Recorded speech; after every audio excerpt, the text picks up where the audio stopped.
졸릴 시간입니다. 눈을 똑바로 뜨시고 쳐다봐 주세요. 근데 작년에도 제가 말씀드린 것 같지만 자는 기술이 발달돼 가지고 눈 뜨고도 주무시더라고요. 그냥 졸리면 끄덕끄덕하면 졸리는구나 해서 제가 좀 이렇게 한 텀 이렇게 어떻게 할 텐데 눈 뜨고는 주무시지 마세요. 무섭습니다. 오늘 용서에 담겨 있는 하나님의 마음, 이제 이런 거예요. 내가 누구를 용서해야 되는데 그 사람 죽어도 용서받으면 안 될 것 같아, 내 생각에는. 그래서 고집을 피웠는데 하나님이 그래도 용서하래요. 그래서 너 하나님이 용서하란다 전하기는 하는데 나는 전했는데 그 사람이 안 받아들이면 참 좋겠다 생각을 했는데, 전했는데 갑자기 금식을 하고 회개를 하는 거야. 그러니까 그 꼴이 더 보기 싫어. 그래가지고 이렇게 참 회개하지 않았으면 좋을 사람이 회개하고 돌아오면 기뻐야 되잖아요. 안 기쁘고 막 이 마음에 막 분노가 쌓이는 거지. 누가 그랬냐면 요나가 그랬어요. 난 성경에서 요나서가 가장 어려워요. 오늘 우리가 마지막 절 읽었죠? 그죠? 아니 이렇게 끝마치면 어쩌라고 우리 보고. 그렇지 않아요? 성경에 좀 관심 있으면 해피엔딩으로 끝나든지 아니면 좀 어떤 결말이 어떻다라고 하는 것을 보여줘야 되는데 강대강으로 끝나네. 요나도 씩씩거리고, 그런데 씩씩거리는 요나에게 야, 너 하루아침에 났다가 하루아침에 져버리는 그 나뭇잎도 네가 사랑하는데 그 나라의 그 성읍에 좌우를 분별하지 못하는 그 많은 사람 내가 사랑함이 마땅치 아니하냐? 그 다음에 딱 끝났어 성경이. 그게 어떻게 되는 거예요? 예? 내가 물어보니까 좀 그런 것 같죠? 그럼 답을 주셔야지. 김정자 집사님 어떻게 되는 겁니까 이게 도대체?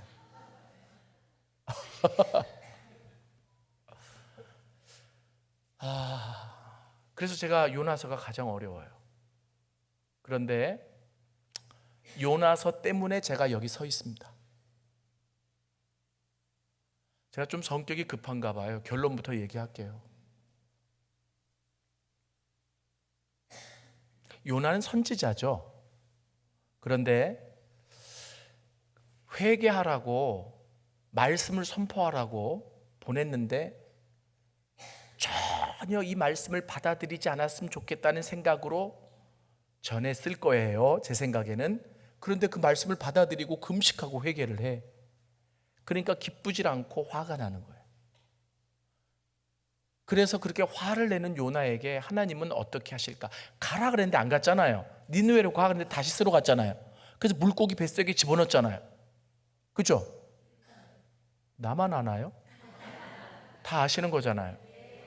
그런데 그렇게 물고기 뱃속에 들어갔다가 회개하고 토해져서 토한 곳이 니느웨라고 가서 이제 전했더니 그러면 이제 깨달아야 되는데 또다시 선지자가 화를 내.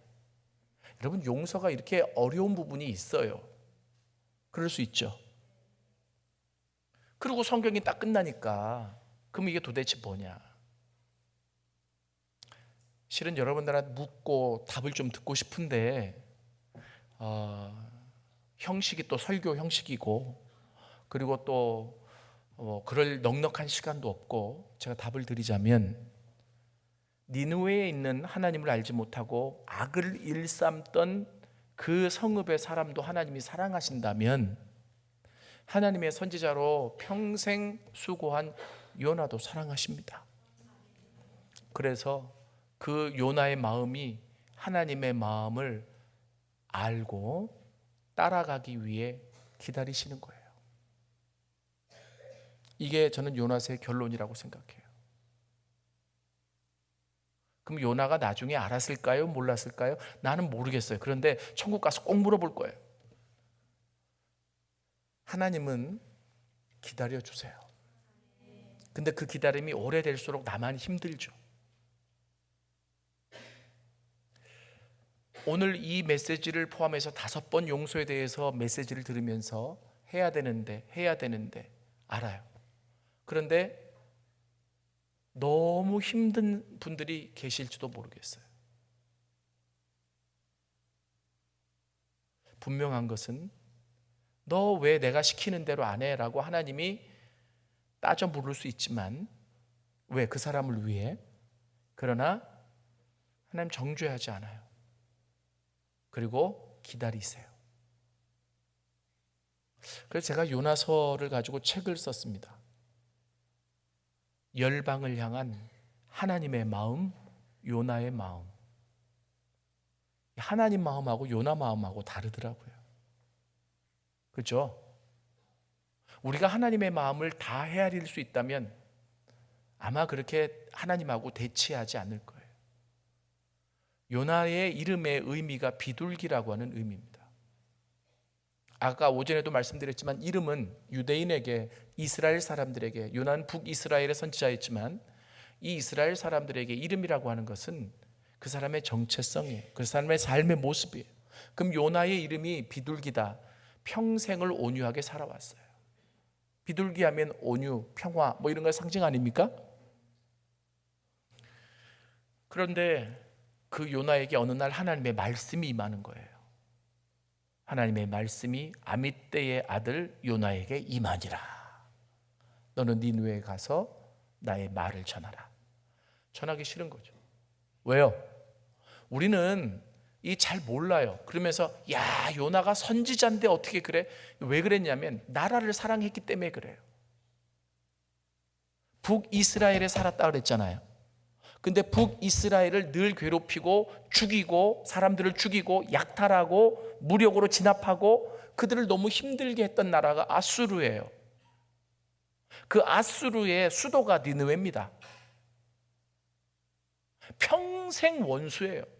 사람이 한 번 당하면 그래도 그럴까 싶은데 2번, 3번 누적해서 당하고 그 패배감이, 그리고 그 상처가, 그 트라우마가 이 마음속에 꽉꽉 눌려있는 상태인데 하나님이 가서 전하라는 거예요. 그런데 전하는데 야, 너 니네 하나님의 백성들 건드렸으니까 니네 망한다, 니네 벌 받는다, 이런 메시지를 전하라면 좋겠지만 그게 아니라 그냥 하나님의 메시지를, 회개하라는 메시지를 전하라는 거예요. 근데 선지자니까 직감적으로 알아요. 하나님이 이렇게 말씀하셨을 때는 이유가 있겠지. 그리고 이렇게 말씀을 전하면 반드시 반응할 수 있을 거야. 그러면 저들이 구원받잖아. 저들은 지금 몰라, 나중에는 모르겠지만 지금은 아니야. 저렇게 흉악무도한, 저렇게 날강도 같은 저 아수르의 사람들이 구원받는다고?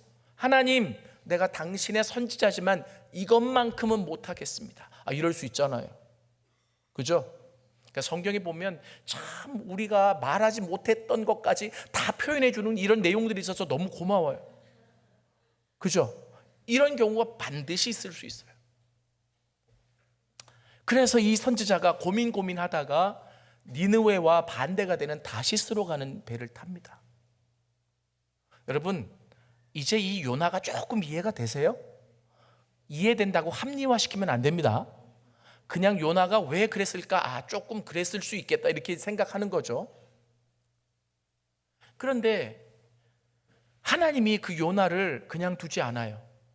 왜요? 사랑하시니까. 여러분, 하나님이 사랑하시면 간섭하십니다. 내 삶에 간섭하시는 거예요.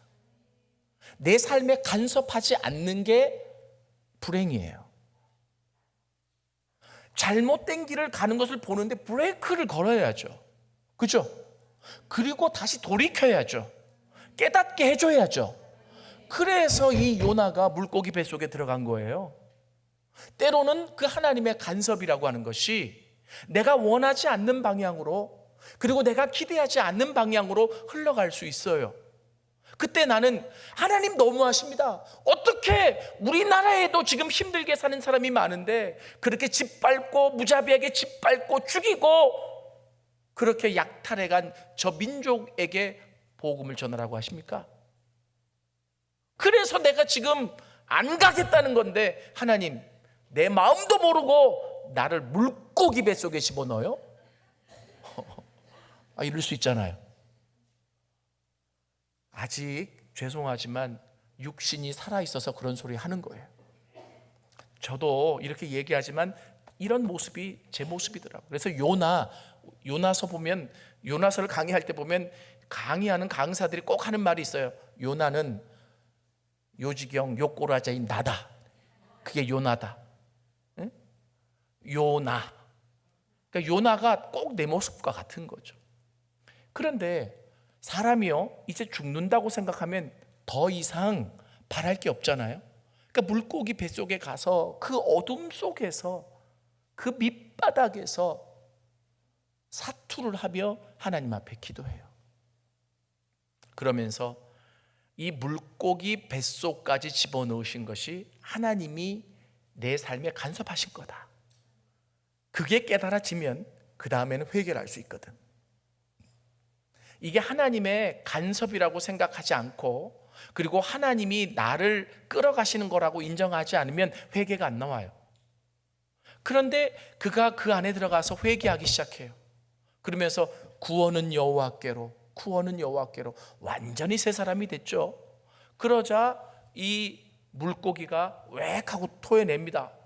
이제 이게 뭐 실화냐 아니냐 뭐 이런 얘기들이 뭐 있지만 우리는 성경 있는 그대로 믿어요. 그래서 딱 토해냈는데 보니까 니느웨예요. 그래서 니느웨에 가가지고 외치는 거예요. 왜? 그렇게 회개했으니까. 그리고 하나님의 뭘 회개했느냐면, 하나님 그 순간에도 회개를 받으셔야 돼요. 우리는 하나님의 마음을 다 몰라요. 근데 나는 내 고집을 피웠잖아요. 하나님 앞에 순종하지 못한 부분은 회개한 거겠죠. 그러니까 하나님이 이제 글을 들어서 쓰시는 거예요. 니느웨에 가서 전하는 거예요. 그런데 역대급 반응이 나옵니다. 뭐냐 하면 하나님을 섬기는 민족도 아닌데 왕으로부터 우리가 잘못했다라고 선언을 하고 금식을 선포하고 그 베옷을 입고 제위에 앉아서 그들이 회개하기 시작하는 거예요. 요나가 그 모습을 보고, 죄송해요, 좀 과장하게 표현하자면 눈이 돌아갔어요. 나는 회개했기 때문에 전하긴 전해도 저들이 반응하지 않기를 원했는데, 전했는데 이 정도로 역대급으로 회개하면 하나님이 이 성읍을 구원하시겠다는 생각이 분명히 있는 거죠. 그러니까요, 요나서 4장을 보면 요나가 그 성읍의 가장 높은 곳에 가가지고 씩씩거리고 보고 있는 거예요. 니네 언제까지 잘 되나 보자. 하나님 여기 구원을 주시나 안 되나 내가 볼 겁니다. 그런데 이 중동 지역이 낮에 태양빛이 너무 세잖아요. 그죠?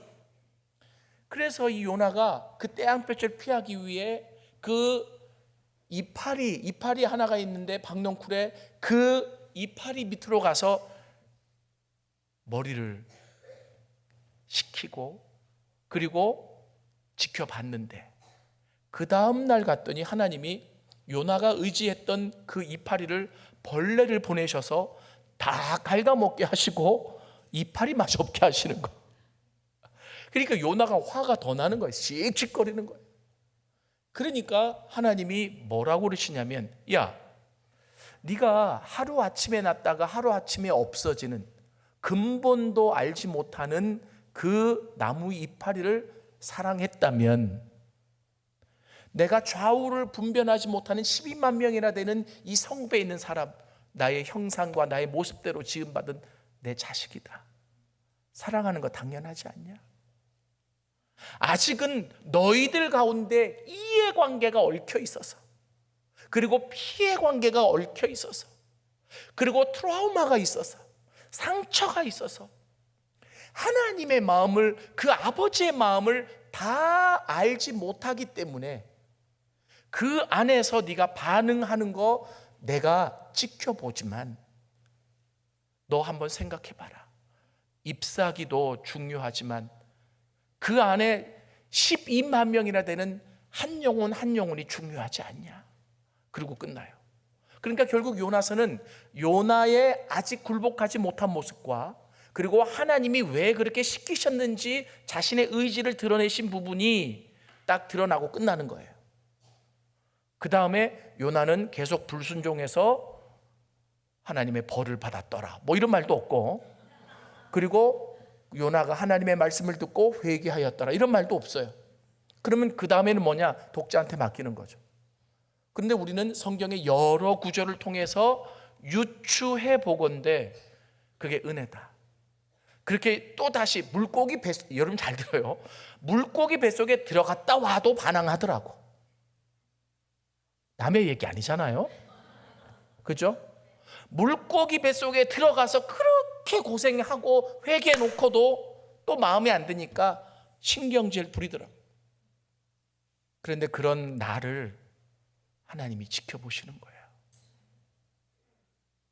하나님의 뜻을 알아갈 때까지, 그 하나님의 마음을 알아갈 때까지. 그래서 부족한 저도 이 자리에 서 있습니다. 그 기다려주신 하나님 때문에, 그렇게 나를 인내해 주신 하나님 때문에, 그래서 내가 조금씩 하나님의 뜻을 알아가면서 목사가 되고 이 자리에 서 있는 거 아니겠어요? 그러면 도대체 성경 구절이 어디 그런 게 있느냐? 이사야서 오늘 봐요. 다시 한번 읽어볼까요? 이사야서 41장 8절에서 9절 같이 읽겠습니다.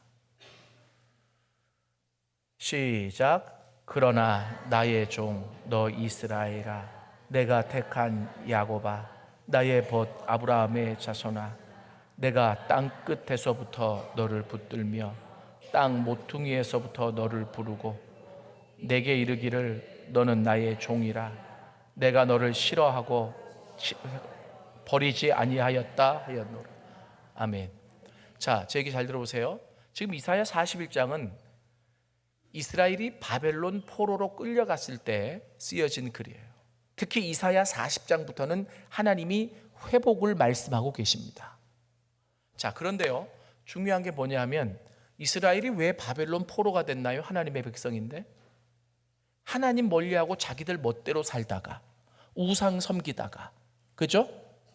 결국은 그 포로로 끌려간 가장 큰 원인이 자기들한테 있어요. 그래서 몇 년을 살았나요? 70년을 살았어요. 그죠? 그런데 그 70년 동안 그들도 힘들었지만 그들은 그 땅에 가서 울면서 그랬대요. 도대체 우리를 불러주신 하나님은 어디 있느냐? 하나님이 지금 살아계시기는 하느냐? 우리의 눈물을 아느냐? 자기들이 시컨 잘못해놓고 그 잘못한 결과 포로로 끌려갔지만, 포로로 끌려가니까 서글프고 포로로 끌려가니까 아프니까 그 하나님 앞에 막 울면서 자기 마음들을 표현하는 거죠. 그런데 그 70년 동안 더 아프셨던 분이 하나님이에요. 그 시간을 허락할 수밖에 없었던. 왜요? 그런 어려움이 없으면, 그런 밑바닥이 없으면 그들이 하나님 앞에 잘못했던 것들을 다 내려놓고 치고 올라올 계기가 없어요. 그래서 하나님도 같이 아파하시면서 같이 기다리신 거죠. 그리고 이제 그들이 돌아올 쯤 되어서 이사야 40장부터 그들에게 회복의 이야기를 해주시는데, 오늘 대표적인 게 8절입니다. 뭐라고 얘기하냐면, 첫 번째, 나의 종 너 이스라엘아 이렇게 부릅니다. 여러분, 여기에 호칭을 보면 굉장히 중요해요. 지금 이스라엘은 바벨론 포로로 끌려가서 그들이 뭐라고 생각하냐면 주권을 빼앗겼잖아요. 그죠? 그러니까 바벨론이 우리의 주인이라고 생각하는 거죠. 왜? 그들이 주인이고 이스라엘 노예니까. 그잖아요? 70년을 그렇게 살았으면 이게 머리에 인식이 되지 않겠습니까? 그잖아요? 여러분, 그래서 그들은 바벨론의 노예로 살아갔어요. 근데 하나님이 그들이 다시 돌아올 쯤 돼서 그들의 정체성을 가르쳐 주시는 거예요. 너희의 주인은 바벨론이 아니야. 너희의 주인은 나야. 너희들은 나의 종이야. 믿습니까? 지금 정체성을 가르쳐 줘요. 너희들이 아무리 나를 떠나고, 너희들이 아무리 이방신을 섬기고, 너희들이 아무리 너희들 멋대로 살았어도 내가 너희의 주인이야. 너희는 나의 종이야. 나에게 속한 자야. 믿습니까? 하나님이 그렇게 먼저 불러주세요. 여러분, 누가 나를, 제가 이렇게 크니까요, 참 좀 이렇게 그런 게 뭐냐 하면 제 이름을 불러주는 사람이 없어요. 그냥 목사님, 교수님 그러지. 어머니도 천국 가셨고 이제 아버지만 계시면 뭐 아버지도 그냥 하목사, 뭐 하목사야 이러지. 도규나 이렇게 불러주는 사람. 근데 그렇게 누가 뭐 부를 수 있겠어요? 그런데 우리 엄마 아빠 빼고는. 근데 그렇게 부르면 굉장히 정겹. 내가 내 이름을 불러봐도 정겨워요. 아니, 자기 이름을 한번 불러보세요. 제 이름이 정겹다는 게 아니라 자기 이름이, 나이가 들어갈수록 내 이름을 불러주는 사람이 적거든. 근데 하나님이 지금 이스라엘을 불러주고 계시는데 그 부르심에 이스라엘의 정체성이 들어가 있는 거예요. 하나님 포기하지 않아요. 그렇게 잘못해서 끌려갔어도, 그렇게 밑바닥에서 하나님을 그들 스스로 찾지 않아도 하나님이 포기하지 않고 그들을 돌아올 수 있게 하기 위한 준비를 하게 하시는 거죠. 첫 번째 정체성을 가르쳐 주시는데, 야, 나의 종 너 이스라엘아. 할렐루야. 나의 종이야 라고 불러주시죠. 두 번째, 내가 택한 야곱아. 참 이게 재밌어요. 아니, 왜 또 야곱이 나와? 야곱은 속이는 자라며. 나중에 이름이 바뀌었잖아요, 이스라엘로. 근데 하나님이 뭐라고 그러시냐면, 내가 택한 야곱아. 지금 너희들의 모습이 야곱처럼 때묻고 속이고 그렇게 거칠지만 나는 야곱을 야곱일 때 택했어, 이런 얘기예요.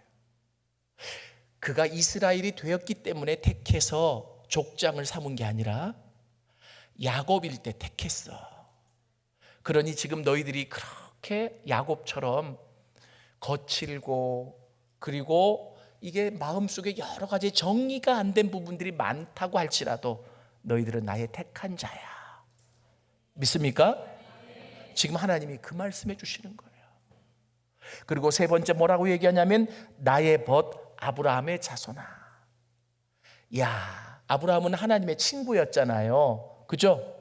그런데 여기에서 얘기해 주시는 세 번째가 뭐냐면, 유대인들은 아브라함 품으로 죽으면 돌아간다고 생각했고, 그렇게 돼서 하나님이 아브라함에게 약속하신 하나님의 기업을 유산으로 이어받는다고 생각했어요. 근데 지금 그들은 포로로 끌려가 있고 신앙도 잃어버렸고 밑바닥의 삶을 사니, 그 하나님 아버지의 친구인 아브라함의 품으로 돌아가는 것은 기대도 못했고, 하나님이 아브라함에게 약속하신 그 놀라운 기업을 이어받을 자격이 없다고 생각했을 거예요. 근데 하나님은 그들에게 찾아가셔서 뭐라고 말씀하시냐면, 너희들은 나의 벗 아브라함의 자손이야. 언약의 자손이야. 아브라함에게 준 그 기업을 유산으로 이을 자손들이야. 믿습니까? 지금 어떤 상황이 있는 자들인데요, 바벨론 포로로 끌려가 있는 자들, 그리고 밑바닥인 자들, 아직도 하나님을 원망하며 울고 있는 자들, 그들에게 하나님이 찾아가셔서 이 세 가지로 불러주시는 거예요. 나의 종 너 이스라엘아, 내가 택한 야곱아, 나의 벗 아브라함의 자손아. 그러면서 뭐라고 얘기하냐면, 내가 땅 끝에서부터 너를 붙들며 땅 모퉁이에서부터 너를 부르고 내가 내게 이르기를 너는 나의 종이라. 내가 너를 택하고 싫어하여 버리지 아니하였노라. 아멘. 여러분, 여기서 땅 끝, 땅 모퉁이는 뭘 얘기할까요? 그들이 하나님의 은혜를 받을 수 없었던, 하나님의 은혜가 미치지 못할 거라고 생각했던 은혜의 사각지대를 얘기하는 거예요. 도저히 이곳까지 하나님의 은혜가 미치지 못할 거야 라고 생각했던 그 땅 끝, 그 땅 모퉁이에서 너를 불렀다는 거예요. 거기가 어디입니까? 애굽입니다. 이해되세요? 내가 너희를 불렀을 때 땅 끝에서, 땅 모퉁이에서 너희를 불렀고 너를 나의 종이라고 말했으며 너를 싫어하여 버린 적이 없어. 지금도 마찬가지야. 아멘. 그러니 하나님이 요나를 어떻게 생각하시겠어요? 내 마음을 아직 모르는구나. 내가 기다릴게. 아멘. 첫날부터 말씀을 들으면서 죄송해요. 난 몰라요. 전혀. 이 교회 상황을 전혀 모르는데 일반적으로 그러죠. 어떤 큰 문제로 형제지간에 아예 안 보고 사는 집안도 있어요. 어떤 큰 문제로 아버지와 어머니와 의를 끊고 살아가는 집안도 있더라고요. 그때 용서하라는 메시지가 들리면 나는 아닐 거야, 나는 아닐 거야 하고 기피할 수 있겠죠.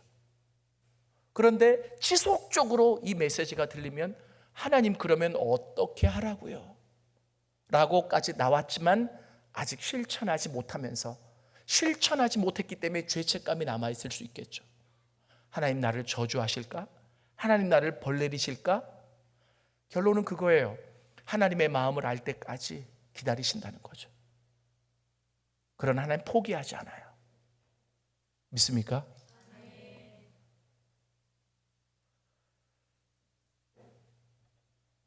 아까 우리가 읽었던 로마서 5장 8절도 마찬가지입니다. 우리가 아직 죄인 되었을 때에 그리스도께서 우리를 위하여 죽으심으로 하나님께서 우리에 대한 자기 사랑을 확증하셨느니라.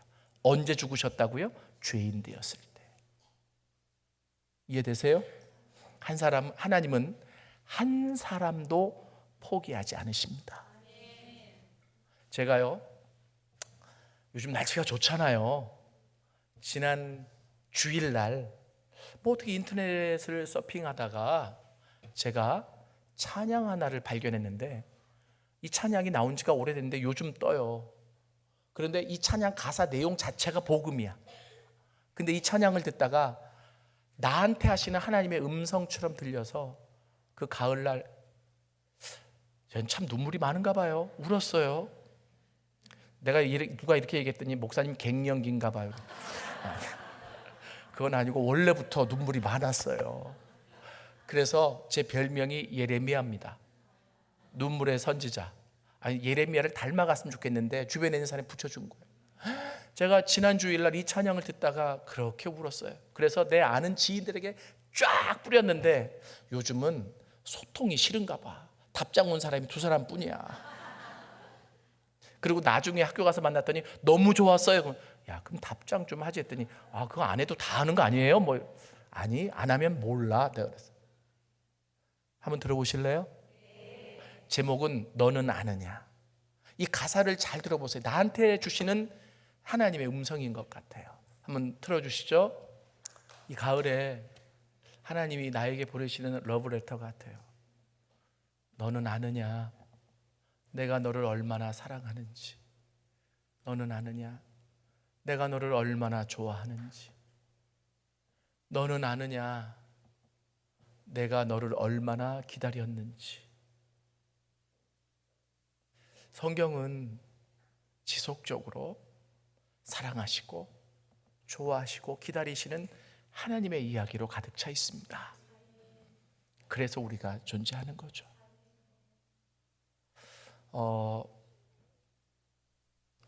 이런 차원에서 요나서 아까 4장을 다시 한번 제가 읽어볼게요. 우리 반주 좀 부탁할게요. 아까 제가 부탁했던 찬양. 아마 하나님의 사랑이 담겨있는 이야기라면 이렇게 읽을 수 있지 않을까. 그냥 하나님이 훈계하듯이 요나한테 말하는 게 아니에요. 하나님이 요나에게 이르시되 네가 이 박농쿨로 말미암아 성내는 것이 옳으냐? 그가 대답하여 내가 성내어 죽기까지 할지라도 옳으니이다. 지금 요나가 반항하죠. 10절에 예수께서 이르시되 네가 수고도 아니하고 재배도 아니하였고 하룻밤에 났다가 하룻밤에 말라버린 이 박농쿨을 아꼈거늘 하물며 이 큰 성읍 니느웨에는 좌우를 분별하지 못하는 자가 12만여 명이요 가축도 많이 있나니 내가 어찌 아끼지 아니하겠느냐. 하나님의 마음에 한 영혼을 향한 교회가요, 한 영혼을 향한 소중함을 잃어버리면 그때부터 무너져요. 그냥 대영화, 그리고 성공, 그리고 부흥, 여기에 매달려 가다가 한 영혼의 소중함을 잃어버리면 그때부터 망해요. 이게 기독교 역사에 그대로 나와 있어요. 그 근거가 되는 구절이에요. 너는 취급도 안 하지만 나는 그들을 사랑한다. 나는 그들도 사랑한다. 그들 때문에 이렇게 마음이 아프다. 그들 때문에 이렇게 힘들었다. 누가 그들을 위해 나 대신 갈 수 있을까? 그래서 내가 너를 보냈는데 너 아직도 내 마음 모르더라. 그래서 할 수 없이 물고기 뱃속에라도 보내서 그들에게 내 마음을 좀 전하라고 했는데, 잘 전했는데 그들이 회개하니까 네가 또 화를 내더라. 요나야, 내 마음 아니? 그 한 영혼을 향한 내 마음을 알겠니? 너와 관계 있는 사람만 사랑하는 게 아니라 열방에 흩어진 내 자식들, 하나님의 형상과 모습대로 지음받은 그 내 자식들을 향한 나의 마음을 알겠니? 평안교회는 가장 큰 위대함이 이 한 영혼의 소중함을 아신다는 거예요. 잃지 마십시오. 그리고 그렇게 나갈 때 하나님이 뭐 다른 쪽으로가 아니라 정말 하나님이 원하시는 모델되는 교회로 선한 영향력을 끼칠 수 있도록 더 크게 역사해 주시리라고 믿습니다.